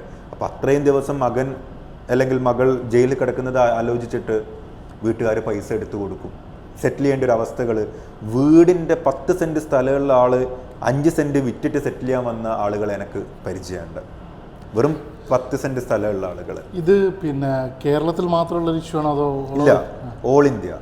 ഈ അക്കൗണ്ടുകളിലേക്ക് വരുന്ന പൈസ പറ്റിക്കപ്പെടുന്നത് അക്കൗണ്ടുകളുടെ ഈ മ്യൂൾ അക്കൗണ്ട്സിന്റെ കാര്യം അത് കേരളത്തിൽ മാത്രമാണോ അതോ കേരളത്തിന് ഓൾ ഇന്ത്യ ഇതെല്ലാടെയും നടക്കുന്ന ഒരു ഫ്രോഡാണ്. കുട്ടികളുടെ കേന്ദ്രീകരിച്ചിട്ട് ഫ്രോഡ്സ്റ്റേഴ്സ് ആർ അപ്രോച്ചിങ്. ബാംഗ്ലൂരിൽ നടക്കുന്നുണ്ട്, ബാംഗ്ലൂരിലൊക്കെ നന്നായിട്ട്. കോളേജുകൾ കേന്ദ്രീകരിച്ചിട്ട് എല്ലാ പോലീസ് സ്റ്റേഷനിലും ഈ ക്രൈം രജിസ്റ്റേർഡ് ആണ്. ചില കോഴിക്കോടൊക്കെ ചില പോലീസ് സ്റ്റേഷനിൽ 50ഓളം ക്രൈംസ് ഒറ്റ സ്റ്റേഷനിൽ ഇതേ ടൈപ്പ് ഓഫ് ഒഫൻസസ് രജിസ്റ്റേർഡ് ആയിട്ടുള്ള പോലീസ് സ്റ്റേഷൻസ് ഉണ്ട്. അപ്പോൾ ഇതിൻ്റെ ഒക്കെ ഇൻസിഡൻറ്റ് സംഭവിച്ചിട്ടുണ്ടാവുക 1.5 വർഷം മുമ്പായിരിക്കും. അപ്പോൾ കുട്ടികളൊക്കെ വിചാരിക്കും ഇനി കേസൊന്നുമില്ല, 1.5 വർഷം മുമ്പ് എല്ലാവരും പോലീസൊന്നും അന്വേഷിച്ച് വന്നിട്ടില്ല എന്നുള്ളത്. പക്ഷേ പോലീസ് അന്വേഷണം ചിലപ്പോൾ 1.5 വർഷം കഴിഞ്ഞേക്കാം, 2 വർഷം കഴിഞ്ഞേക്കാം. ഇങ്ങനെ അന്വേഷിച്ചൊരു ദിവസം നിങ്ങളുടെ വാതിലിൻ്റെ മുമ്പിൽ മുട്ടിയേക്കാം. അതിനുള്ള സാഹചര്യങ്ങളുണ്ട്. അപ്പോൾ ഇനിയിപ്പം ഇതിൽ എന്ത് ചെയ്യാൻ പറ്റും എന്നുള്ളതാണ്. ഇതുപോലുള്ള ഇപ്പോൾ ഈ മ്യൂൾ അക്കൗണ്ട്സ് ഉണ്ടാക്കുമ്പം ബാങ്കുകൾക്ക് ഇതിനകത്ത് റെസ്പോൺസിബിലിറ്റി ഒന്നുമില്ല, ബാങ്കുകൾ അറിയുന്നില്ല ഇത്. ബാങ്കുകളെ സംബന്ധിച്ചിടത്തോളം ബാങ്ക് എന്താ ചെയ്യുന്നത്, ഒരു കുട്ടി വരുന്നു, പുതിയ അക്കൗണ്ട് എടുക്കുന്നു, ജസ്റ്റ് പുതിയ അക്കൗണ്ട് എടുത്തിട്ട് ആ ആളുകൾ തിരിച്ചു പോകുന്നു. അതിന് ഒരു ലീഗൽ കോംപ്ലിക്കേഷൻസ് ഇല്ല. പക്ഷെ അതിനുശേഷം ആ കുട്ടിയുടെ അക്കൗണ്ടിലേക്ക് 15 ലക്ഷം വരെ എമൗണ്ട് വരുന്നുള്ളൂ. അതുവരെ അവർ വിചാരിക്കും അത് ആരെങ്കിലും ഇട്ടതാണെന്ന് വിചാരിക്കും. 25-ൻ്റെയും 30-ൻ്റെ ഒക്കെ മുകളിൽ വരുമ്പോൾ സാധാരണ ബാങ്ക് ബ്ലോക്ക് ചെയ്യാറുണ്ട്. പക്ഷെ ബ്ലോക്ക് ചെയ്യുന്ന അവർക്ക് മെസ്സേജ് കിട്ടുന്ന സമയത്ത് ഇത് വിഡ്രോവലും ഡിപ്പോസിറ്റും വിഡ്രോവലും ഒരേ ടൈമിലാണ്, വിത്തിൻ മിനിറ്റ്സ് ആണ്. ബാങ്കിൻ്റെ മാനേജർക്ക് ആക്ട് ചെയ്യാൻ പറ്റുന്നതിൻ്റെ മുമ്പാണ് ഈ ഡിപ്പോസിറ്റും വിഡ്രോവലും നടക്കുന്നത്. ഇങ്ങനെ ഈ ക്രൈം ചെയ്യുന്ന ആൾക്കാരുടെ അറസ്റ്റുകൾ കേരളത്തിൽ ഒരുപാട് നടന്നിട്ടുണ്ട്. ഇതുപോലെ എത്ര കേസുകൾ മാറൂഫ് അറ്റൻഡ്? ഇതുവരെ കുട്ടികളുടെ അറസ്റ്റാണ് മെയിനായിട്ട്. ഇതിൻ്റെ മെയിൻ ഫ്രോഡ്സ്റ്റേഴ്സ് ആരെയും പിടിക്കപ്പെടില്ല. അവരേതെങ്കിലും ഒരു ഫേക്ക് മൊബൈൽ നമ്പേഴ്സ് വെച്ചിട്ടായിരിക്കും ഈ വിക്ടിംസിനെ കോൺടാക്ട് ചെയ്തിട്ടുണ്ടാവുക. ആ മൊബൈൽ നമ്പർ ട്രേസ് ചെയ്യാൻ പറ്റില്ല. അവർ യൂസ് ചെയ്തിട്ടുള്ള കമ്മ്യൂണിക്കേഷൻസ് വെച്ചിട്ട് അവരെ അറസ്റ്റ് ചെയ്യാൻ പറ്റില്ല. Police mid way of the investigation നടത്തിയിട്ട് ദ റിയൽ കൾപ്രിറ്റിനെ പിടിക്കുന്നതിന് പകരം പോലീസിന് കേസ് ക്ലോസ് ചെയ്യണം, പ്രഷർ വന്നു കഴിഞ്ഞാൽ ചാർജ് ഷീറ്റ് ചെയ്യണം, ആരെങ്കിലും പ്രതിയാക്കണം. അപ്പോൾ അവരുടെ മുമ്പിൽ ഫൈനലായിട്ട് ആരാണ് അക്കൗണ്ട് വിഡ്രോവൽ നടത്തിയ അക്കൗണ്ട് ഹോൾഡറിൻ്റെ ഡീറ്റെയിൽസ് അവർക്ക് കിട്ടും, ബാങ്ക് ത്രൂ സ്റ്റേറ്റ്മെൻറ്റ് കിട്ടും. ആ സ്റ്റേറ്റ്മെൻറ്റ് വെച്ചിട്ട് അവർ 19ഉം 20ഉം വയസ്സുള്ള കുട്ടികളെ ഐദർ വിളിച്ചിട്ട് ഹറാസ് ചെയ്യും സെറ്റിൽ ചെയ്യാൻ വേണ്ടിയിട്ട്, ഇല്ലെങ്കിൽ നാളെ അറസ്റ്റ് ചെയ്യാൻ വരുമെന്ന് പറയും, മറ്റന്നാൾ അറസ്റ്റ് ചെയ്യാൻ വരുമെന്ന് പറയും, പോലീസ് സ്റ്റേഷനിലേക്ക് വിളിക്കും, ഭീഷണിപ്പെടുത്തും. ഇനി ഒരു തരത്തിലും സെറ്റിൽ ചെയ്യാൻ പറ്റാത്ത വീട്ടുകാർ പറയും അറസ്റ്റ് ചെയ്തോളൂ എന്നും പറഞ്ഞിട്ട് സ്റ്റേഷനിൽ പോയി നിൽക്കും. മുൻകൂർ ജാമ്യം നമ്മൾ ഫയൽ ചെയ്യും. ഹൈക്കോടതിയിലൊക്കെ ഞാൻ മുൻകൂർ ജാമ്യം ഫയൽ ചെയ്തിട്ടുണ്ട്. പല മുൻകൂർ ജാമ്യവും റിജക്റ്റ് ചെയ്യപ്പെടുന്ന സാഹചര്യമാണ്. കാരണം എന്താണ്, പ്രൈമ ഫേസ് ഈ കുട്ടിയുടെ അക്കൗണ്ട് ത്രൂ ആണ് പൈസ പോയിട്ടുള്ളത്. ഇപ്പോൾ ജഡ്ജിനെ സംബന്ധിച്ചിടത്തോളം ജഡ്ജി ഹെൽപ്ലെസ് ആണ്. കസ്റ്റോഡിയൽ ഇൻ്ററോഗേഷൻ നെസസറി ആണോ അല്ലോ എന്നുള്ളതാണ് മുൻകൂർ ജാമ്യത്തിൽ ഡിസൈഡ് ചെയ്യേണ്ട factor. Most of the cases custodial interrogation necessary എന്ന് പറയുന്നതിൻ്റെ റീസൺ എന്ന് പറയുന്നത് ഈ കുട്ടിയെ വിശദമായിട്ട് ചോദ്യം ചെയ്താൽ, അറസ്റ്റിൻ്റെ പേടിയോടുകൂടി ചോദ്യം ചെയ്താൽ മാത്രമാണ് ഈ കുട്ടി അക്കൗണ്ട് ആർക്കാണ് ഹാൻഡ് ഓവർ ചെയ്തിട്ടുള്ള ആളുടെ പേരും ഡീറ്റെയിൽസും പോലീസിന് കിട്ടൂ എന്നുള്ളത് കൊണ്ട് മുൻകൂർ ജാമ്യങ്ങൾ റിജക്റ്റ് ചെയ്യപ്പെടുകയാണ്. പിന്നെ ഈ കുട്ടികളുടെ മുമ്പിലുള്ള ഓപ്ഷൻ എന്ന് വെച്ച് കഴിഞ്ഞാൽ either settle or go for arrest. Palakkad arrest രേഖപ്പെടുത്തിയിട്ടുണ്ടായിരുന്നു ഒരു കുട്ടി ഇതേപോലെ. അതേപോലെ കണ്ണൂരുള്ളൊരു കുട്ടിയുടെ അറസ്റ്റ് രേഖപ്പെടുത്തിയിട്ടുണ്ടായിരുന്നു. ഇന്ന് ഞാനിപ്പോൾ ഈ ഇൻ്റർവ്യൂവിന് വരുന്നതിന് മുമ്പ് ഞാനിവിടെ കോഴിക്കോട് കോടതിയിൽ നിന്ന് ഇപ്പോൾ ജാമ്യം ആർഗ്യൂ ചെയ്യാൻ വേണ്ടി വന്നതാണ് ഇന്ന് എറണാകുളത്ത് നിന്ന്. എന്താ സംഭവിച്ചെന്ന് വെച്ച് കഴിഞ്ഞാൽ ചേവായൂർ പോലീസ് സ്റ്റേഷനിലെ ക്രൈമായിരുന്നു. കുട്ടി മലപ്പുറം സ്വദേശിയാണ്. ക്രൈം ഇവിടെ വിക്ടിമിന് മൊത്തം നഷ്ടപ്പെട്ടത് 11 ലക്ഷം രൂപയാണ്. ഇവിടെ ഉള്ള കുട്ടിയുടെ അക്കൗണ്ടിലേക്ക് 3,90,000 രൂപയാണ് മലപ്പുറത്തുള്ള കുട്ടിയുടെ അക്കൗണ്ടിലേക്ക് വന്നത്. കുട്ടിയുടെ വീട്ടുകാരോടും ചോദിച്ചു അത്രയും പൈസ ഉണ്ടോ തിരിച്ചു കൊടുക്കാൻ വേണ്ടിയിട്ട്. അങ്ങനെയെങ്കിൽ ജയിലിൽ പോകേണ്ട ആവശ്യമില്ല, സെറ്റിൽ ചെയ്യാം. കുട്ടിയുടെ മാതാവ് കരഞ്ഞുകൊണ്ട് പറഞ്ഞു നമ്മളെ അടുത്തൊരു പൈസയില്ല, എനിക്കൊരു രൂപ പോലും കിട്ടിയിട്ടില്ല. കുട്ടിയുടെ അക്കൗണ്ടിലേക്ക് 30 ലക്ഷം രൂപ കയറി ഇറങ്ങിയിട്ടുണ്ട്. എന്തോ 3,000-4,000 രൂപ കിട്ടാൻ വേണ്ടിയിട്ട് 19 വയസ്സുള്ള സമയത്ത് ചെയ്ത ക്രൈമാണ്. അവനിക്കിന്ന് 21 വയസ്സാണ്. ഇപ്പോൾ പോലീസുകാരും അവൻ്റെ നിരപരാധിത്വമൊക്കെ പോലീസുകാർക്കും മനസ്സിലായി. പക്ഷേ പോലീസിനെ സംബന്ധിച്ചിടത്തോളം അറസ്റ്റ് രേഖപ്പെടുത്താതെ ഇത് സെറ്റിൽ ചെയ്യാതെ വേറെ ഓപ്ഷൻ ഇല്ല. അങ്ങനെ പോലീസ് അറസ്റ്റ് രേഖപ്പെടുത്തി. അങ്ങനെ ഇതിപ്പോൾ ഒരു വിഷയത്തിൽ സെറ്റിൽ ചെയ്താലും വേറെ വന്നേക്കാം. അത് ഒരു റിസ്ക് ഫാക്ടറാണ്. ഇന്ന് നിങ്ങളൊരു മാറ്റർ സെറ്റിൽ ചെയ്തെന്ന് വെച്ചാൽ നാളെ ബാക്കിയുള്ള എമൗണ്ടിനെ തിരക്കി വേറെ ഏതെങ്കിലും പോലീസ് സ്റ്റേഷനിൽ പോലീസ് വന്നേക്കാം. ഒരു ഭാഗ്യം കളിയാണ്. അപ്പോൾ ഞാൻ ഇപ്പോൾ പറഞ്ഞ കേസിൽ മജിസ്ട്രേറ്റിൻ്റെ കോടതിയിൽ ജാമ്യം വാദിച്ചു. അപ്പോൾ ഉമ്മയോട് ഞാൻ പറഞ്ഞു കഴിയുന്നത് നമുക്ക് ജാമ്യം കിട്ടിയേക്കാം. പക്ഷേ ജാമ്യം കിട്ടിയില്ല, മജിസ്ട്രേറ്റിൻ്റെ കോടതിയിൽ ഡിസ്മിസ് ചെയ്തു. അതിനുശേഷം ജില്ലാ കോടതിയിലാണ് ഇപ്പോൾ ജാമ്യം പെൻഡിങ്. ഓൾറെഡി 11-12 ദിവസം സബ് ജയിലിലാണ് ഇപ്പോൾ കുട്ടിയുള്ളത്. ഇനി ജാമ്യം കൺസിഡർ ചെയ്യുക അടുത്ത ദിവാലി വെക്കേഷൻസ് കഴിഞ്ഞിട്ടാണ്. അപ്പോൾ അതുവരെ കുട്ടി ജയിലിലാണ്. ഇതോട് ബന്ധപ്പെട്ട് ഏത് തരത്തിലുള്ള ക്രിമിനൽ പരിപാടികളിൽ ഏർപ്പെടുന്ന ആൾക്കാരുടെ ക്യാഷാണ് ഇങ്ങോട്ട് വരുന്നത്? ആരുടെ ക്യാഷാണ് സത്യത്തിൽ കുട്ടികളുടെ അക്കൗണ്ടിലേക്ക് വരുന്നത്? ആരാണോ ഞാൻ നേരത്തെ തുടക്കത്തിൽ പറഞ്ഞ ആരാണോ ഈ വിക്ടിംസിനെ അപ്രോച്ച് ചെയ്തിട്ട് പറ്റിക്കപ്പെടുന്ന ആളുകൾ, ഫ്രോഡ്സ്റ്റേഴ്സ് ആയിട്ട് ഇങ്ങനെ പൈസ ഉണ്ടാക്കുന്ന ആളുകളാണ് ഈ കുട്ടികളുടെ അക്കൗണ്ടിലേക്ക് റൂട്ട് ചെയ്തെത്തിക്കുന്നത് പൈസ. അവരുടെ ബേസിക് ബിസിനസ് എന്തായിരിക്കും? അവരുടെ ബേസിക് ബിസിനസ് ഒന്നുമില്ല. അവരുടെ ബിസിനസ് എന്ന് പറയുന്നത് ഇങ്ങനെ ചീറ്റ് ചെയ്യുക എന്നുള്ളതാണ്. എന്ന് വെച്ച് കഴിഞ്ഞാൽ എനിക്ക് മെസ്സേജ് റിസീവ് ചെയ്തിട്ടുണ്ട് പലതവണ. എൻ്റെ മൊബൈലിൽ മെസ്സേജ് വന്നിട്ടുണ്ട് വീട്ടിലിരുന്ന് പൈസ ഉണ്ടാക്കും എന്ന് പറയുന്നത്. ഇത് ഓപ്പറേറ്റ് ചെയ്യുന്നത് കേരളത്തിൽ നിന്നല്ല, ഇത് അന്യ സംസ്ഥാനങ്ങളിൽ നിന്നും പല സംസ്ഥാനങ്ങളിൽ നിന്നാണ്. കാരണം ഓൺലൈനിലായിട്ടാണ് ഓപ്പറേറ്റ് ചെയ്യുന്നത്. അവരുടെ ബിസിനസ് ഇത് തന്നെയാണ്. ഇപ്പം ഇന്ന് സുപ്രീം കോടതി സുവോ മോട്ടോ റിപ്പറ്റീഷൻ എടുത്തിട്ടുണ്ട്. ഇന്ന് സുവോ മോട്ടോ റിപ്പറ്റീഷൻ ഇന്ന് സുപ്രീം കോടതി എടുക്കാനുള്ള കാരണം സുപ്രീം കോടതിൻ്റെ ഓർഡർ കാണിച്ചിട്ട് ആളുകളെ പറ്റിച്ചു, ഡിജിറ്റൽ അറസ്റ്റാണെന്നും പറഞ്ഞിട്ട്. ഇന്നത്തെ ന്യൂസാണ്. ഇപ്പോൾ സുപ്രീം കോടതിൻ്റെ ഫേക്ക് ജഡ്ജിമാരുടെ പേരൊക്കെ വെച്ചിട്ട് മുൻ ചീഫ് ജസ്റ്റിസ് സഞ്ജീവ് ഖന്നയുടെ ഒക്കെ പേര് വെച്ചിട്ട് ഡിജിറ്റൽ അറസ്റ്റാണെന്നും പറഞ്ഞിട്ട് കോടികൾ തട്ടി. ഒരു 74 വയസ്സുള്ള ഒരു വയോധികയായിട്ടുള്ള സ്ത്രീയുടെ. അപ്പോൾ ആ സ്ത്രീ ചീഫ് ജസ്റ്റിസിന് അയച്ച കത്തിൽ ഇതിൻ്റെ ഡീറ്റെയിൽസ് കൊടുത്തിട്ട് അംബാലയാണെന്ന് തോന്നുന്നു, അംബാലയുള്ള ഒഫൻസാണ്. ഇതിൽ സുപ്രീം കോടതിയിൽ നിന്ന് സുവോ മോട്ടോ എടുത്തിട്ട് അറ്റോർണി ജനറൽ ഓഫ് ഇന്ത്യക്ക് നോട്ടീസ് കൊടുത്തു, മിനിസ്ട്രി ഓഫ് ഹോം അഫയേഴ്സിനെയും CBIനെയൊക്കെ പാർട്ടി ചേർത്തു. അപ്പോൾ ഇവരാണ് ഇതിൻ്റെ മെയിൻ കൾപ്രിറ്റ്സ്. ഇവരെ പിടിക്കപ്പെടുന്നില്ല, ഒരാളെ പോലും പിടിക്കുന്നില്ല. സാധാരണ ഇതിൻ്റെ മെയിൻ കേന്ദ്രങ്ങൾ ഈ സൈബർ ഫ്രോഡിൻ്റെ ഇപ്പോൾ ഈ പറയുന്ന ഡിജിറ്റൽ അറസ്റ്റിൻ്റെയും അല്ലെങ്കിൽ പിന്നെ അക്കൗണ്ട് OTP അയച്ചിട്ട് അക്കൗണ്ടിൽ നിന്നും GPay നിന്നൊക്കെ ക്യാഷ് വലിക്കുന്നതിൻ്റെയൊക്കെ മെയിൻ കേന്ദ്രങ്ങളായിട്ട് പറയപ്പെടുന്നത് ജാർഖണ്ഡിലൊരു പ്രദേശം, പിന്നെ വെസ്റ്റ് ബംഗാളിലൊരു പ്രദേശം, രാജസ്ഥാനിലൊരു പ്രദേശം ഒക്കെയാണ്. ഇതേ സംഗതികൾ കേരളത്തിലും നടക്കുന്നുണ്ടോ? ഇതിൻ്റെ മെയിൻ ഫ്രോഡ്സ്റ്റേഴ്സ് കേരളത്തിൽ ഉണ്ടോ ഇല്ലയോ എന്നുള്ളതിൻ്റെ ഒരു ഇൻവെസ്റ്റിഗേഷൻ റിപ്പോർട്ട് ഞാൻ കണ്ടിട്ടില്ല. ഇവരെല്ലാവരും ചെയ്യുന്നതെന്ന് വെച്ച് കഴിഞ്ഞാൽ ഇവർക്ക് എവിടുന്നോ കോള് വരുന്നു. ഇതിൽ മലയാളത്തിൽ സംസാരിക്കുന്ന ആളുകളുണ്ട്, ഇംഗ്ലീഷ് സംസാരിക്കുന്ന ആളുകളുണ്ട്, ഹിന്ദിയിൽ സംസാരിക്കുന്ന ആളുകളുണ്ട്. കാരണം ഞാൻ വിശ്വസിക്കുന്നതിൽ ഈ ക്രൈമിൻ്റെ ഭാഗമായിട്ട് മലയാളികൾ ഉണ്ട് എന്നാണ്. കാരണം മലയാളികളായിട്ടുള്ള ആളുകളുമായിട്ട് കമ്മ്യൂണിക്കേറ്റ് ചെയ്യുന്ന ആളുകൾ, ഫസ്റ്റ് കമ്മ്യൂണിക്കേറ്റ് ചെയ്യുന്ന ആളുകൾ അത് മലയാളികൾ തന്നെയാണ്. വിക്ടിമിനെ പറ്റിക്കപ്പെടുന്ന മെയിൻ ഫ്രോഡ്സ്റ്റേഴ്സ്. അപ്പോൾ അത് എല്ലാ സംസ്ഥാനങ്ങളിലും ആളുകൾ ഇത് നടത്തുന്നുണ്ട്. ഇപ്പോൾ പലതരത്തിലുള്ള സൈബർ ഫ്രോഡുകൾ നടക്കുന്നുണ്ട്. ചിലത് ഇപ്പം മാറൂഫ് സൂചിപ്പിച്ച പോലെ തന്നെ നിങ്ങൾ വീട്ടിൽ നിന്ന് വർക്ക് ചെയ്യൂ, ക്യാഷ് ഞങ്ങൾ തരാം എന്നുള്ള രൂപത്തിൽ.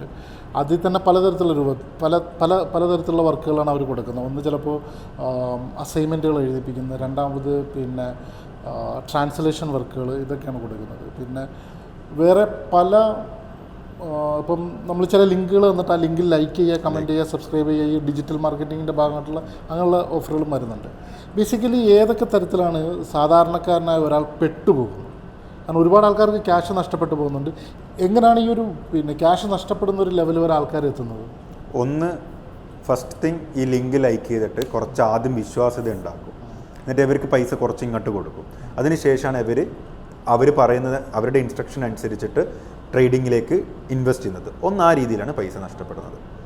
രണ്ട്, ഇപ്പം അടുത്ത് ഒരു നിയമവിദ്യാർത്ഥിക്ക്, ഡൽഹി യൂണിവേഴ്സിറ്റി പഠിച്ചൊരു നിയമവിദ്യാർത്ഥിക്ക് ഉണ്ടായിട്ടുള്ള ഒരു സാഹചര്യം, റിയൽ അനുഭവം ഞാൻ പറയാം.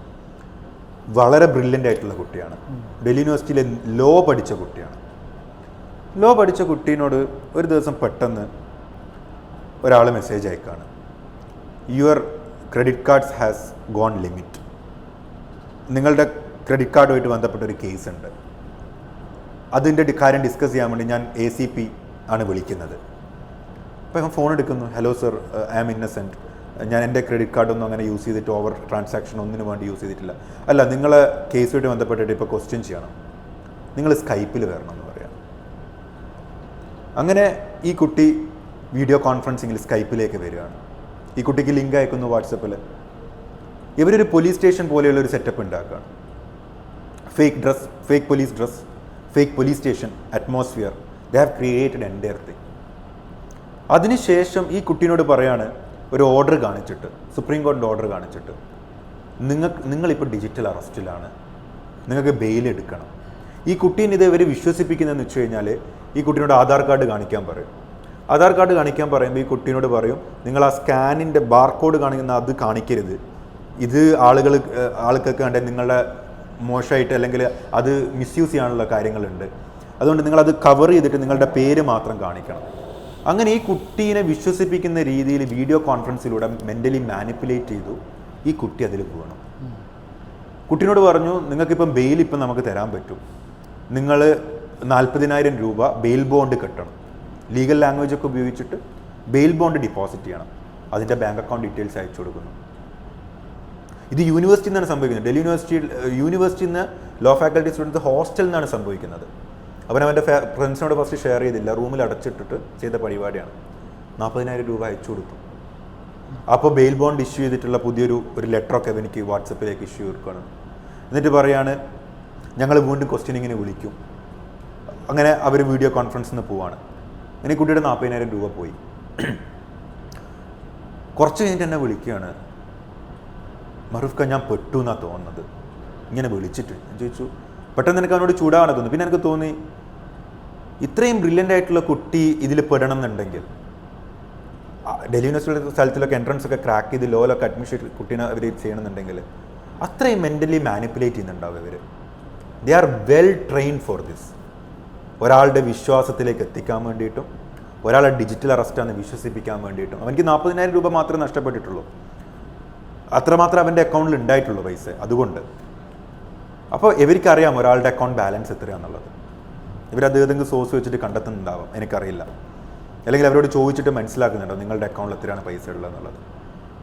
അപ്പോൾ അന്നാണ് എനിക്ക് ഏറ്റവും ഭയാനകരമായിട്ട് തോന്നിയൊരു നിമിഷം. എത്ര വിദ്യാഭ്യാസമുള്ള ആളുകളെ ആയിക്കഴിഞ്ഞാലും, എത്ര റെപ്യൂട്ടഡ് ആയിട്ടുള്ള ആളുകളായി കഴിഞ്ഞാലും ഹൈക്കോടതി ജഡ്ജിമാർ ഇതിൽ പെട്ടിട്ടുണ്ട്. റിട്ടയേർഡ് ഹൈക്കോടതി ജഡ്ജസ് ഈ സ്കാമിൽ പെട്ടിട്ടുണ്ട്. ജസ്റ്റ് തിങ്ക് ഇതിൻ്റെ ഒരു ലെവല്. ഞാൻ ഫസ്റ്റ് ഒരു കുട്ടിയുടെ ഇതിൻ്റെ ബെയിലിൻ്റെ ആർഗ്യൂ ചെയ്യാൻ പോയ സമയത്ത് ജഡ്ജ് പാസ് ചെയ്യുന്നൊരു comment, even there are victims surrounding us, cyber ഫ്രോഡായിട്ട് ബന്ധപ്പെട്ടിട്ട്. നമ്മൾ ആർഗ്യം വന്നത് പാവപ്പെട്ട കുട്ടികൾക്കും വേണ്ടിയിട്ടാണ്. പക്ഷേ റെഡിക്ക് ഇവരെ പറ്റിക്കപ്പെടുന്ന ആളുകൾ എന്ന് പറ്റിക്കുന്ന ആളുകൾ വെൽ ട്രെയിൻഡ് ആണ്, വെൽ മെക്കാനിസമോട് കൂടിയിട്ടാണ്, മെൻ്റലി ബ്രെയിൻ വാഷ് ചെയ്തിട്ടാണ് കാര്യങ്ങൾ ചെയ്യുന്നത്. ഇതുമായിട്ട് ബന്ധപ്പെട്ട് നോർമലി ആൾക്കാർ പറയുന്നൊരു സംഗതിയുണ്ട്. അതായത് നിങ്ങളുടെ നിന്ന് കാശ് നഷ്ടപ്പെട്ടു, ഇനിയിപ്പോൾ അതൊന്നും തിരിച്ചൊന്നും കിട്ടത്തില്ല, അത് പോയ പോക്കാണ് എന്ന് വളരെ കുറച്ച് കാലങ്ങൾക്ക് മുമ്പ് വരെ അങ്ങനെ ആൾക്കാർ സംസാരിക്കുന്നുണ്ടായിരുന്നു. ഇപ്പോഴും അത് തന്നെയാണോ സിറ്റുവേഷൻ? ഇപ്പോൾ തിരിച്ച് കിട്ടുന്ന വിക്ടിമിൻ്റെ പേഴ്സ്പെക്റ്റീവിൽ ഞാൻ പറയുകയാണെന്നുണ്ടെങ്കിൽ നിർബന്ധമായിട്ട് FIR ലോഡ്ജ് ആവും. കേസ് കൊടുത്തു കഴിഞ്ഞാൽ FIR ലോഡ്ജ് ആവും. അപ്പം തന്നെ പോലീസ് കഴിയുന്നതും ഫ്രീസാക്കി വെക്കും. ആ പോയ പൈസ വിഡ്രോവൽ നടന്നിട്ടില്ല എന്നുണ്ടെങ്കിൽ, വിഡ്രോവൽ നടന്നിട്ടില്ല, പെട്ടെന്ന് വിഡ്രോ ചെയ്യുന്നതിന് മുമ്പ് പോലീസിന് ഫ്രീസ് ചെയ്യാൻ പറ്റിയിട്ടുണ്ടെങ്കിൽ, ആ ഫ്രീസ് ചെയ്ത ഡീറ്റെയിൽസ് പോലീസ് നമുക്ക് തരികയാണെന്നുണ്ടെങ്കിൽ നമുക്ക് നമ്മളുടെ ജൂറിസ്ഡിക്ഷനുള്ള മജിസ്ട്രേറ്റ് കോടതിയിൽ പോയിട്ട് ഒരു ആപ്ലിക്കേഷൻ ഫയൽ ചെയ്യാൻ പറ്റും 503 ഓഫ് BNSS പ്രകാരം.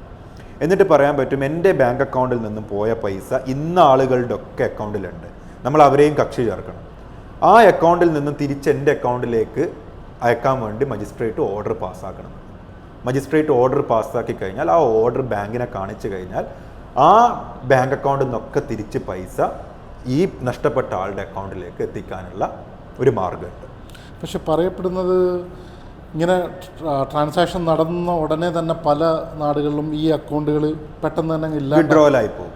അപ്പോൾ ഞാൻ നേരത്തെ പറഞ്ഞ നമ്മളെ കുട്ടികൾ പ്രതികളാവുന്ന ഒരു സാഹചര്യമില്ലേ, അപ്പോൾ ഈ പോലീസ് അന്വേഷിച്ചിട്ട് ആരാണ് അവസാനം വിഡ്രോ ചെയ്തത്, ആ ആളുകൾ സെറ്റിൽ ചെയ്യാൻ വരുമ്പോൾ ആ പൈസ ഈ വിക്ടിമിനാണ് കൊടുക്കുന്നത്. ഞാൻ പാലക്കാട് ഹാൻഡിൽ ചെയ്തൊരു കേസിൽ ഒരാൾക്ക് 14 ലക്ഷമാണ് നഷ്ടപ്പെട്ടിട്ടുള്ളത്. 14 ലക്ഷത്തിൽ കണ്ണൂരുള്ളൊരു കുട്ടിയുടെ അക്കൗണ്ടിൽ നിന്നാണ് 4 ലക്ഷം വിഡ്രോ ആയി പോയിട്ടുള്ളത് ഡയറക്റ്റ്. കണ്ണൂരിലെ കുട്ടിയാണ് പ്രതി. കണ്ണൂരിലെ കുട്ടിക്ക് കേസിൽ നിന്ന് രക്ഷപ്പെടേണ്ടത് കൊണ്ട് ആ ഫാമിലി ഉള്ള പൈസയില്ല, ഇല്ലാത്ത പൈസ 4 ലക്ഷം വിക്ടിമിന് കൊടുത്തു. പോലീസ് കൃത്യമായിട്ട് അന്വേഷണം നടത്തി വിക്ടിം പ്രതികളിലേക്ക് എത്തിക്കഴിഞ്ഞാൽ പ്രതികൾ ആ പൈസ തിരിച്ചു കൊടുക്കേണ്ടി വരും. പക്ഷേ ഇതൊരു ഭയങ്കര ഒരു ലാർജർ സിൻഡിക്കേറ്റ് മാതിരിയാണല്ലോ പ്രവർത്തിക്കുന്നത്. അതായത് ചില ബാങ്കുകൾ രാജസ്ഥാനിൽ, ചിലത് നേരത്തെ ഞാൻ പറഞ്ഞ സംസ്ഥാനങ്ങളിലൊക്കെയാണല്ലോ ഉള്ളത്. അപ്പോൾ ഇങ്ങനെ ആ അക്കൗണ്ടുകളിലേക്ക് പോകുന്ന ക്യാഷ് തിരിച്ചു വരും നമ്മളെങ്ങനെ പ്രതീക്ഷിക്കും? ഇല്ല, കേസ് കൊടുക്കുക എന്നല്ലാതെ വേറെ ഓപ്ഷൻ ഇല്ല. ഓക്കെ, കൊടുത്തു കഴിഞ്ഞാൽ കിട്ടാം, കിട്ടാതിരിക്കാം. പക്ഷെ കൊടുത്തിട്ടില്ല തീരെ കിട്ടില്ല. കൊടുത്തു കഴിഞ്ഞാൽ കുറച്ചെങ്കിലും എമൗണ്ട് കിട്ടിയേക്കാം എന്നുള്ളതാണ്. സാധാരണ ഇതുപോലുള്ള പ്രശ്നങ്ങൾ ഉണ്ടാകുമ്പോൾ നോർമലി ആൾക്കാർ പറയുന്നത് പോലീസിൽ പരാതി കൊടുക്കുക, പോലീസ് എന്താ പറയുന്നത് അല്ലെങ്കിൽ പോലീസ് എന്താ ചെയ്യുന്നത് നമുക്ക് കാണാമെന്ന് പറയുന്നുണ്ട്. ഇതിനകത്ത് പോലീസിന് ഒന്നും ചെയ്യാൻ പറ്റാത്തൊരവസ്ഥ ഉണ്ടോ എന്നൊരു സംശയമുണ്ടോ? ഇല്ല, പോലീസിനൊന്നും ചെയ്യാത്ത അവസ്ഥയില്ല. പോലീസ് ക്വിക്ക്ലി ആക്ട് ചെയ്യണം എന്നുള്ളതാണ്.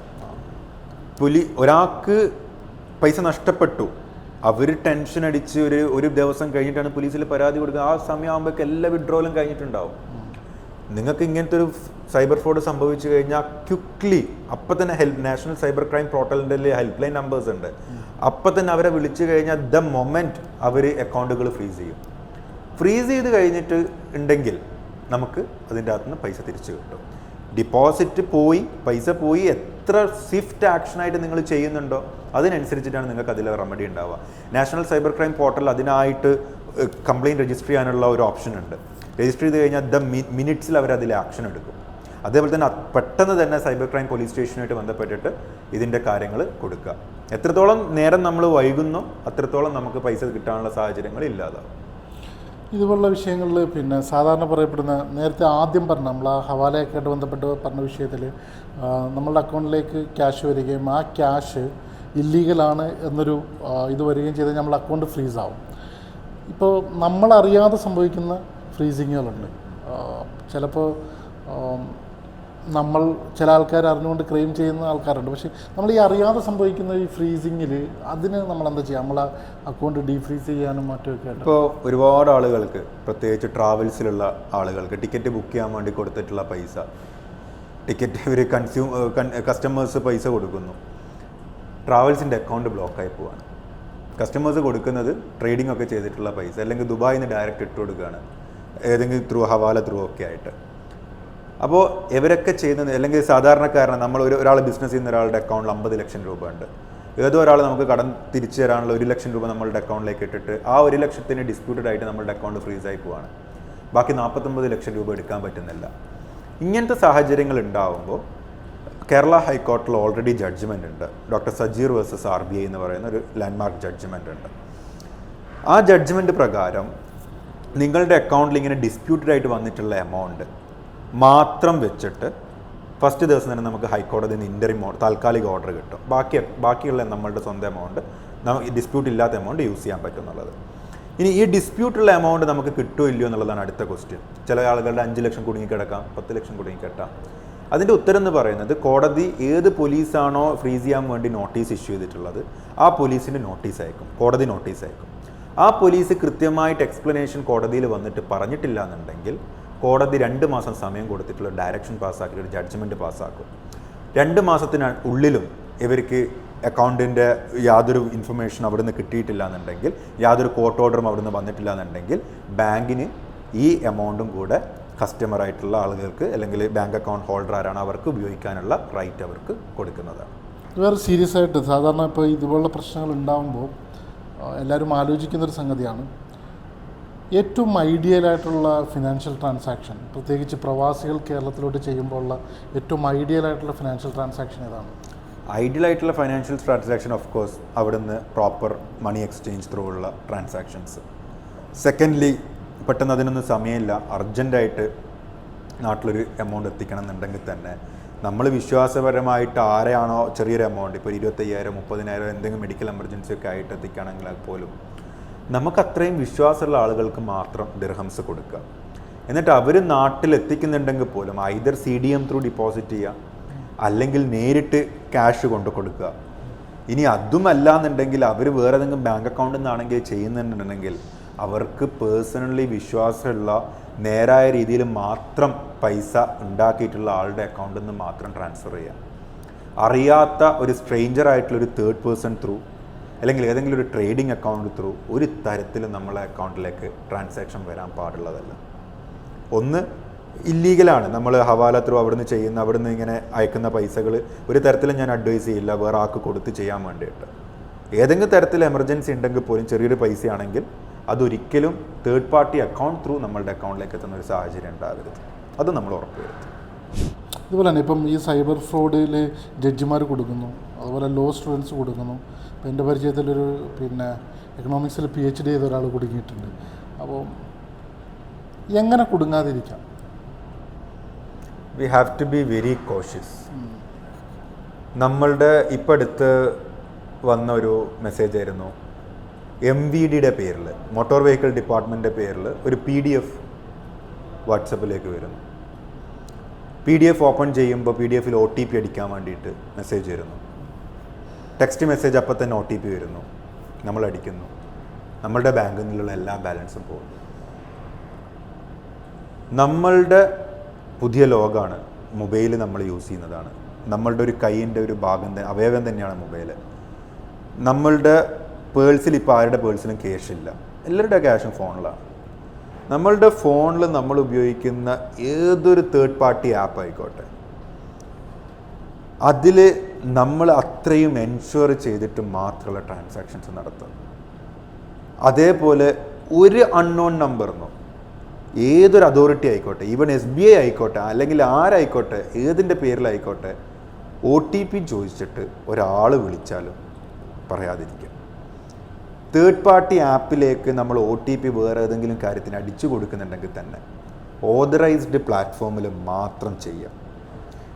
ഇൻസ്റ്റഗ്രാമിൽ നമ്മൾ സ്റ്റാറ്റസുകൾ സ്ക്രോൾ ചെയ്യുമ്പോൾ നമ്മൾ കാണും പെട്ടെന്നൊരു ഓഫറിൽ ഡ്രസ്സ്, അല്ലെങ്കിൽ പെട്ടെന്നൊരു ഓഫറിൽ നല്ലൊരു വാച്ച്, 500 രൂപക്ക് വാച്ച്, നല്ല വാച്ച് കാണുമ്പോൾ, നല്ല ബാഗ്, നല്ല ഡ്രസ്സ്, നമ്മൾ ആ പേജിലേക്ക് പോവാണ്. ആ പേജിലേക്ക് പോയിട്ട് അവിടെ പർച്ചേസ് ഓപ്ഷൻ ഉണ്ട്, നമുക്ക് ഇഷ്ടപ്പെടുകയാണ്. ഏതോ ഒരു ലിങ്കിൽ കയറി നമ്മൾ ആ ഡ്രസ്സ് സെലക്ട് ചെയ്തു, നമ്മളുടെ അഡ്രസ്സ് അടിച്ചു, നമ്മൾ ഗൂഗിൾ പേയിൽ ആ ഡ്രസ്സിൻ്റെ പേയ്മെൻറ്റും ചെയ്തു. Your purchase is complete, shipment is done, മെസ്സേജും വന്നു. നമ്മളൊരാഴ്ച ഇതിനും വേണ്ടി വെയിറ്റ് ചെയ്യാണ്. ഒരു ഷിപ്മെൻറ്റും ഇല്ല, ഒരു ഡെലിവറിയും ഇല്ല. സോ ആ ലിങ്കിലേക്ക് പിന്നെ നമ്മൾ 24 മണിക്കൂർ കഴിഞ്ഞ് പോയി കഴിഞ്ഞാൽ അങ്ങനെ ഒരു ലിങ്ക് ഉണ്ടാവില്ല. സോ ഇത് ഇൻസ്റ്റഗ്രാം അടക്കം നടന്നിട്ട് അവരടക്കം ഇതിൻ്റെ ഭാഗമാണ്. ഇങ്ങനെയുള്ള ഫേക്ക് ആഡ്സ് എങ്ങനെ അതിൽ വരുന്നു? ഒരു ഓതറൈസേഷൻ ഇല്ലാതെ ആഡുകൾ വരികയാണ്. എനിക്ക് വന്നിട്ടുണ്ട്, ഞാൻ പേയ്മെൻറ്റ് വരെ എത്തിയിട്ട് ബാക്ക് അടിച്ച സാഹചര്യങ്ങളുണ്ട്. പെട്ടെന്ന് തോന്നുകയാണ്, അയ്യോ ഇത് ജെന്യൂൻ അല്ല എന്ന് തോന്നുന്നുണ്ട്. ജെന്യൂൻ അല്ല എന്ന് അത്രയും കോൺഷ്യസ് ആയിരിക്കണം നമ്മൾ. എൻ്റെ ഫ്രണ്ട്സിൻ്റെ വൈഫിനൊക്കെ എൻ്റെ ഒരു ഫ്രണ്ടിൻ്റെ വൈഫ് ഒരു 40,000 രൂപയുടെ കോസ്മെറ്റിക് ഐറ്റംസ് ഓർഡർ ചെയ്തു. എല്ലാം നല്ല കോസ്മെറ്റിക് ഐറ്റംസ് നമ്മൾ കാണുന്നപ്പോൾ എല്ലാം ഉഷാറ്, പൈസ കൊടുക്കുന്നു, സാധനം വരുന്നില്ല. അതുകൊണ്ട് വാട്സപ്പ് ആയിക്കോട്ടെ, ടെലിഗ്രാം ആയിക്കോട്ടെ, ഇൻസ്റ്റഗ്രാം ആയിക്കോട്ടെ, ടെക്സ്റ്റ് മെസ്സേജ് ആയിക്കോട്ടെ, confirm it for 3 or 4 times that you are doing with N authorised platform. അല്ലാന്നുണ്ടെങ്കിൽ ജഡ്ജ് എന്നല്ല ഏത് മഹാപണ്ഡിതനും ഈ ഒരു അബദ്ധം പറ്റും. ഇത്രയും നേരം നമ്മളുമായി സംവദിച്ചത് ഹൈക്കോടതിയിൽ പ്രാക്ടീസ് ചെയ്യുന്ന അഡ്വക്കേറ്റ് CH മാറൂഫാണ്. ടൈം ലൈനുമായിട്ട് സംസാരിച്ചതിൽ നന്ദി. Thank you.